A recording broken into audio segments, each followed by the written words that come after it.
बंधुओं, यदि आपने हमारे चैनल को अब तक सब्सक्राइब नहीं किया तो जरूर करें और बेल आइकन दबाना ना भूलें ताकि आपको हमारी आने वाली सभी वीडियोस की जानकारी सबसे पहले हो सके।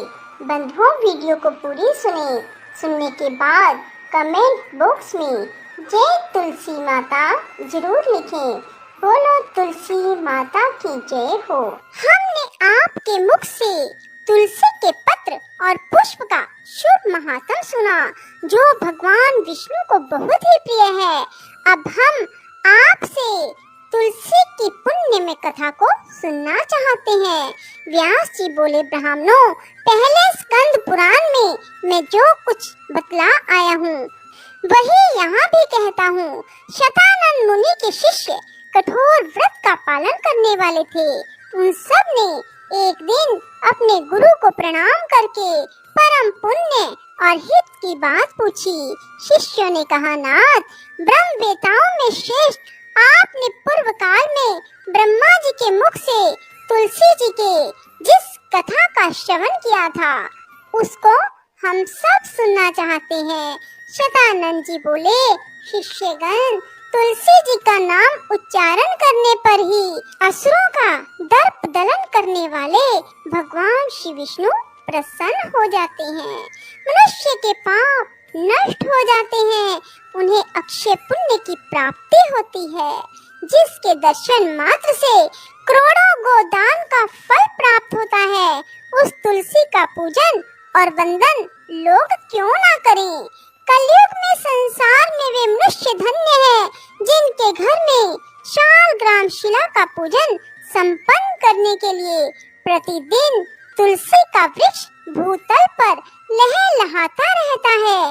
जो कलयुग में भगवान श्री केशव की पूजा के लिए पृथ्वी पर तुलसी का वृक्ष लगाते हैं, उन पर यदि यमराज अपने किंकरों सहित रुष्ट हो जाए तो भी वे उनका क्या कर सकते हैं। तुलसी, तुम अमृत से उत्पन्न हुई हो और केशव को सदा ही प्रिय हो।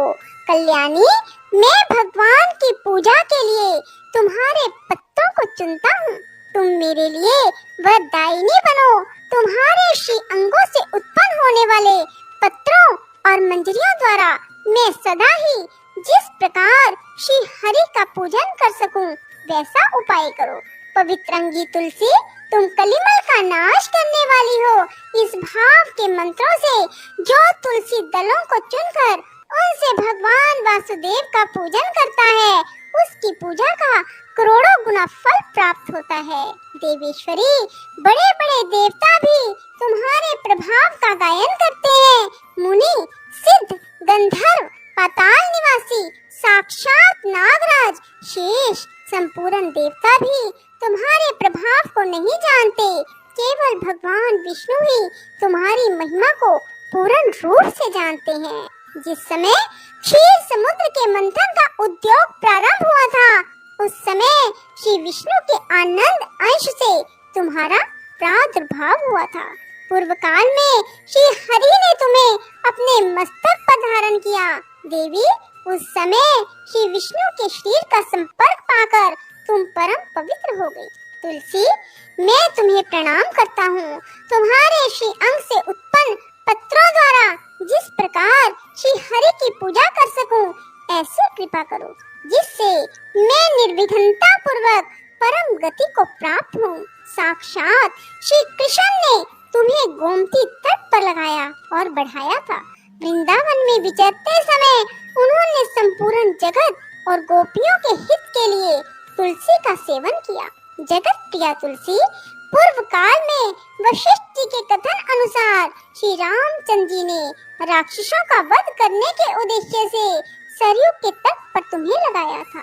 तुलसी देवी, मैं तुम्हें प्रणाम करता हूँ। श्री रामचंद्र जी से वियोग हो जाने पर अशोक वाटिका में रहते हुए जनक किशोरी सीता ने तुम्हारा ही ध्यान किया था, जिससे उन्हें पुनः अपने प्रियतम का समागम प्राप्त हुआ।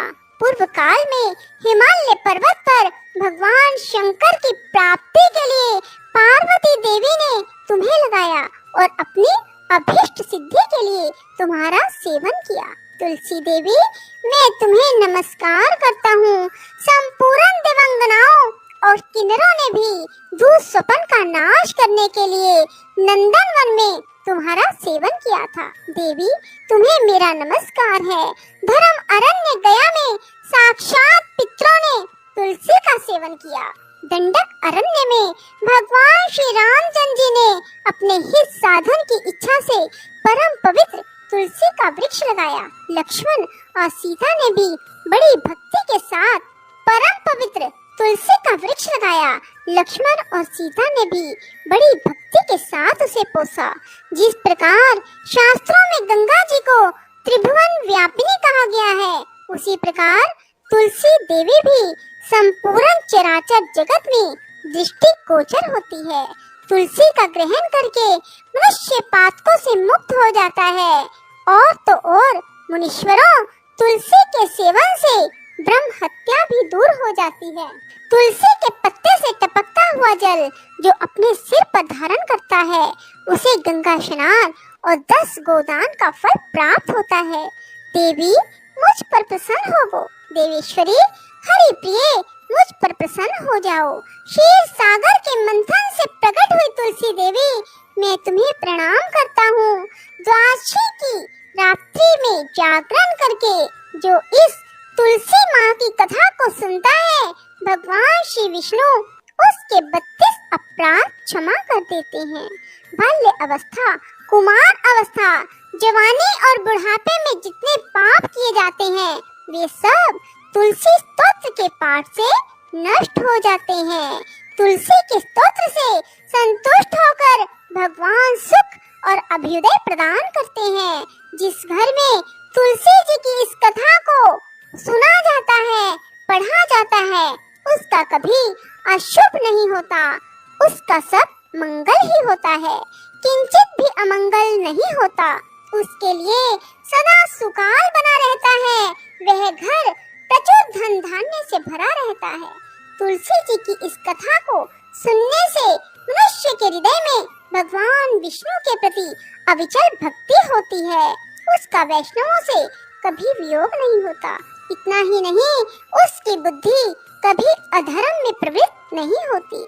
जो द्वादशी की रात्रि में जागरण करके तुलसी जी की इस कथा का पाठ करता है, उसे करोड़ों तीर्थों के सेवन का फल प्राप्त होता है। बोलो विष्णु भगवान की